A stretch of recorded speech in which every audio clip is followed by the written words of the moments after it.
Thank you, Mr. Chairman and Ranking Member Bergman, and also thank you for letting me weigh on this committee. I was pleased to serve on it in the last Congress, and as a San Diegan, I really want to say how much I appreciate the work you all do and appreciate your commitment to our veterans. I also want to acknowledge that there's a lot of fine work going on at the VA, and the nature of our business is that as oversight, we're going to look at some of the things that aren't going as well. And I wanted to come today just to get into a little bit of a troubling story from the San Diego VA. I recently detailed this story at the VA Committee Member Day last month, but wanted to summarize the story here. The San Diego VA participated in a study examining alcoholic liver disease, which was one site among other institutions of a larger NIH-funded study led by the Pittsburgh Liver Research Center and UNC Chapel Hill. 9 patients diagnosed with alcoholic hepatitis received transjugular biopsies, and according to whistleblowers' disclosures, this was not the standard of care and reported this to the VA's Office of Medical Inspector, or OMI. Following OMI's report, the Office of the Special Counsel, or OSC, conducted an independent investigation and found that the VA's internal report was unsatisfactory. The Special Counsel report alleges that these samples were collected improperly, sometimes without patient consent, and could have put patients in harm's way. Not that there was evidence that anyone was harmed, but that was their conclusion. The Special Counsel urged the VA to revisit its findings in the matter and take a truly critical look at the research being conducted at the San Diego VA. Now, we know this is not the first time that OMI has investigated wrongdoing and has come up short in answers, according to the Special Counsel.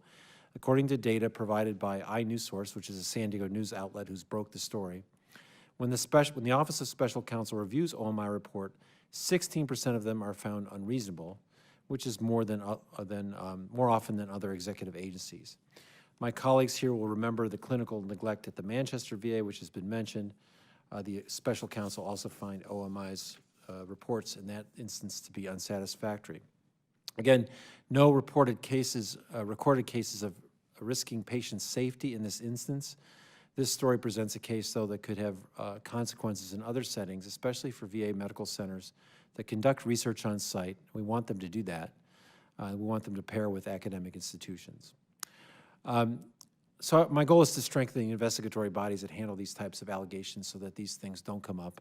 And Dr. Cox, maybe I'll ask you, since you served as the director of the Office of Medical Inspector, how often does OMI review and report on medical research issues like these? Thank you, Congressman. I'd be happy to answer your question. First of all, it is not often that the Office of the Medical Inspector is involved with research oversight.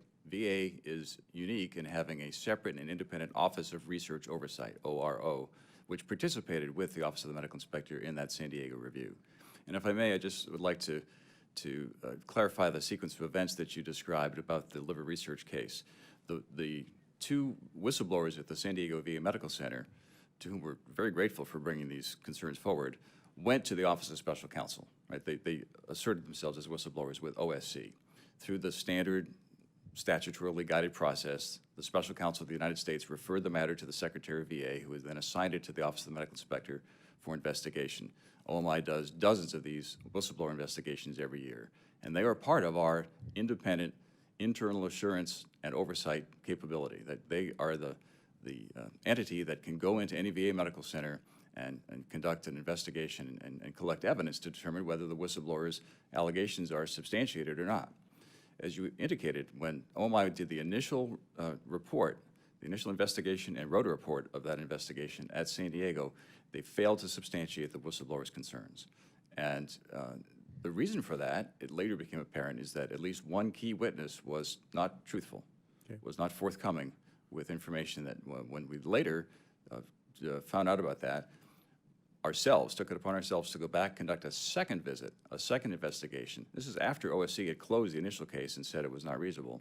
And we, on the second occasion, substantiated those findings, substantiated that there was egregious research misconduct, and voluntarily submitted that second report to the Special Counsel of the United States. They are now considering it. Great, I appreciate that. And in general, do you think that OMI has enough resources to thoroughly handle whistleblower complaints? I do. You mentioned the iNewsSource article, and we were able to answer questions from the investigative reporter before she published that article. And we conducted our own analysis of the rate at which the Special Counsel of the United States finds OMI's reports not reasonable. And we came up with a very different number. She asserted 16%. Our number is about 5%.